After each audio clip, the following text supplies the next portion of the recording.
My name's Chris Toll, and today I want to talk to you about anxiety and stress. What you may or may not realise about anxiety and stress is quite often they're caused simply by what we call body noise.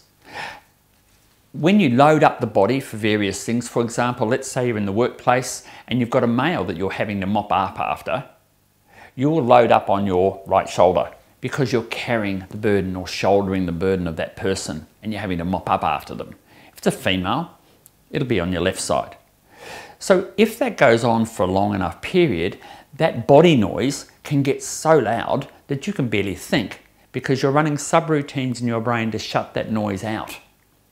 It's kind of like if you imagine driving a car, 100-kilometre drive, and it's a beautiful car on a lovely day and low traffic and no stress, and the car behaves beautifully, you drive it there, you have a nice trip, you drive back, wonderful. But the next time you go down, stupid computer's on the blink, the radio won't let you turn it off or down, and it's one notch off the station.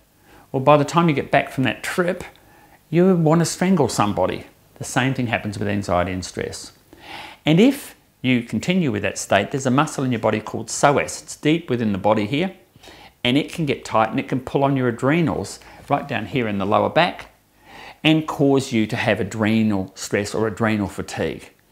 Now, when that happens, then you get into real trouble. The following on from that is that if you're clamping on the jaw, that can get tight. Now you can't sleep at night, you're grinding your teeth. You're changing the species of bacteria in your mouth. You've got about 400 species of bacteria in here. And that acid level gets up high, that changes. That all flows down into your gut. That all changes down here. And now you've got anxiety and stress up here under your ribs, pulling on there, where the esophageal valve is at the neck of the stomach. Now you've got reflux. This acid changes, and 95%, big number, 95% of your serotonin, your feel-good drug, comes from the gut. Only 5% is from the brain. So if you've got this out, that means you can lose 95% of your good feeling.